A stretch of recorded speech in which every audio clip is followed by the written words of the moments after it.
fundet ud af, hvordan vi kan synliggøre, at opslag på Facebook kommer fra aktivitetsudvalget i stedet for kun min egen profil.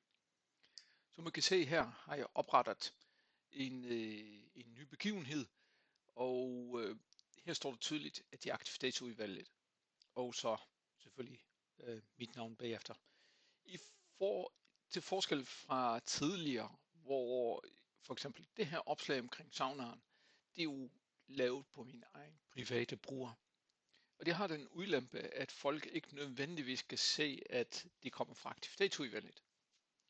Spørgsmålet er så, hvordan gør man det her? Og det her det er kun relevant, hvis du vil lave opslag på vores Facebook-gruppe på vegne af aktivitetsudvalget. Det man skal gøre, er, at man laver en anden profil. Så hvis man går ind i ens konto, se alle profiler, jamen så kan man oprette en ny profil. For mig er den nu disabled, fordi jeg for nylig har oprettet en ny profil.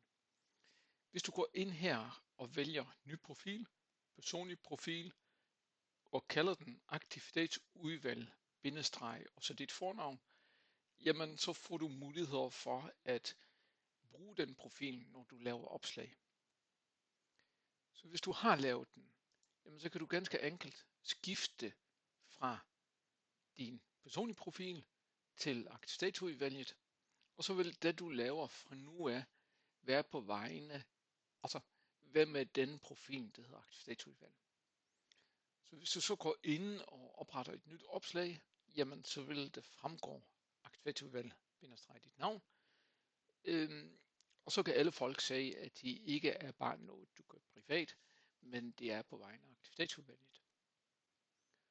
Selvfølgelig, hvis du vil lave et personligt opslag, så skifter du bare tilbage igen til din normale profil, og så får du fuld adgang til i hele dine maile, men du kan fortsat gå ind i grupper. Lad os lige se. Dykkerklubben Aktiv, kommer ind på gruppen, og hvis jeg så laver et opslag, jamen så er det selvfølgelig på vegne af mig selv, altså så kan alle folk se, de er et privat opslag, og de har ikke noget med aktivitetsudvalget at gøre. Så jeg håber, at de giver mening. Jeg tænker, alle af jer, der laver opslag på vegne af aktivitetsudvalget, burde oprette en tilsvarende profil.